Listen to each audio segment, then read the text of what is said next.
Hi అండి, అందరికీ నమస్కారం. వేడి వేడి అన్నం సాంబార్ ఎంతమందికి ఇష్టమో కామెంట్ చేసేయండి. నేనైతే ఈరోజు సాంబార్ చేస్తున్నాను. అందుకోసం ముందుగా స్టవ్ వెలిగించి పెనం పెట్టి కాస్త ఆయిల్ అయితే వేసుకున్నాను. పోపు దినుసులు వేసుకున్నానండి. అవి కాస్త చిటపటలాడినాక ఓ 7-8 ఎండుమిర్చి, కాస్త ఇంగువ, సన్నగా కట్ చేసుకున్న ఆనియన్స్, అవి కాస్త మగ్గిన తర్వాత సన్నగా కట్ చేసుకున్న వెల్లుల్లి రెబ్బలు, సన్నగా కట్ చేసుకున్న పచ్చిమిర్చి వేసి అవి కాస్త వేగిన తర్వాత కాస్త అల్లం వెల్లుల్లి పేస్ట్ వేసి పచ్చివాసన పోయే వరకు వేపుకోవాలి.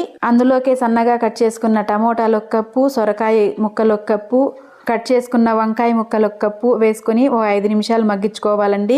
ఇప్పుడు ఉప్పు, కారం, పసుపు, ధనియాల పొడి, కాస్త సాంబార్ పౌడర్ వేసి బాగా కలుపుకోవాలి. ఇప్పుడు కట్ చేసి వేయించి పెట్టుకున్న బెండకాయలు 1 కప్పు వేసుకొని తిరిగి మళ్ళీ ఒకసారి అయితే బాగా కలుపుకొని తగినన్ని నీళ్లు పోసి అయితే ఉడికించుకోవాలి. ఫైనల్గా కాస్త చింతపండు రసం, కొత్తిమీర వేసి దించుకుంటే వేడి వేడి సాంబార్ రెడీ.